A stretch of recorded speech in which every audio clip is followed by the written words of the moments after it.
The Fat Orange Monster and the Evil Wizard, the musical, Part 2. They were the closest of friends that they could possibly be. But the evil wizard was still an evil wizard, and the Fat Orange Monster was still a fat orange monster. Eventually, the two grew to despise one another in the way that two predators cannot share the same hunting grounds without inevitable conflict.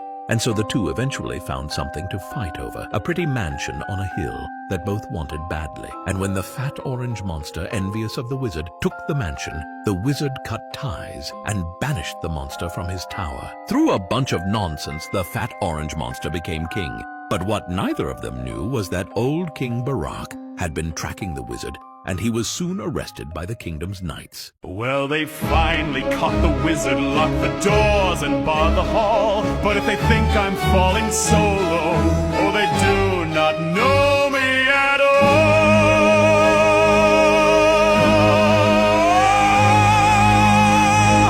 all. For the monster was my partner, every wicked deed we spun.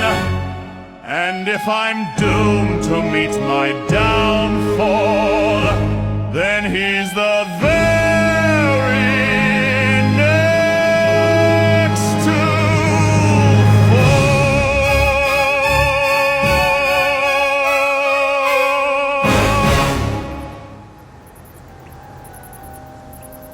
The monster lost his mind when he discovered that old King Barak's knights had gathered all that evidence into a massive tome, a spell book, if you will.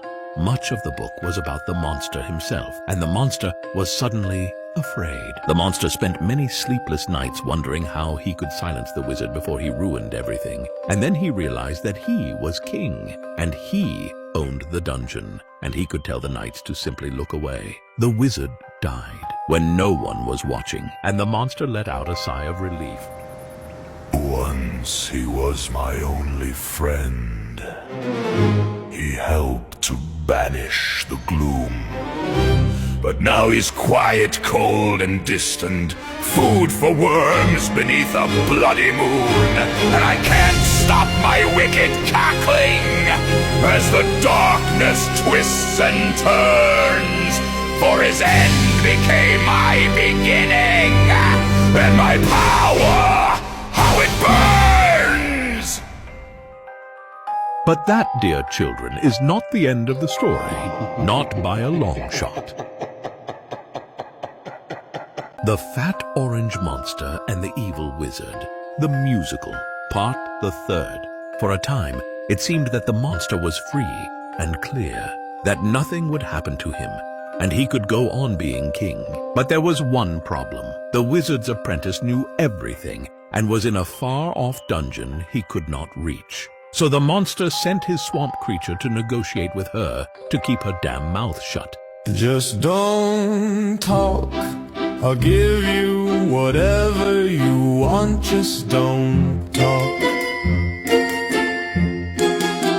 A better bed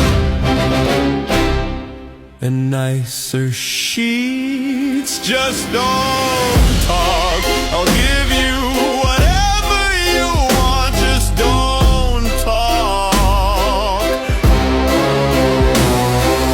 Would you like a window, please? I bet you'd love a bunch of books to read. Just don't talk, I'll give you whatever you want, just don't talk. A new dungeon gourmet meals with a chef, a good chef. Do you want all my friends to come visit? The warden's now your bitch and a puppy. Would you like a puppy? No! 2 puppies! You can have all the fucking puppies! Just don't talk!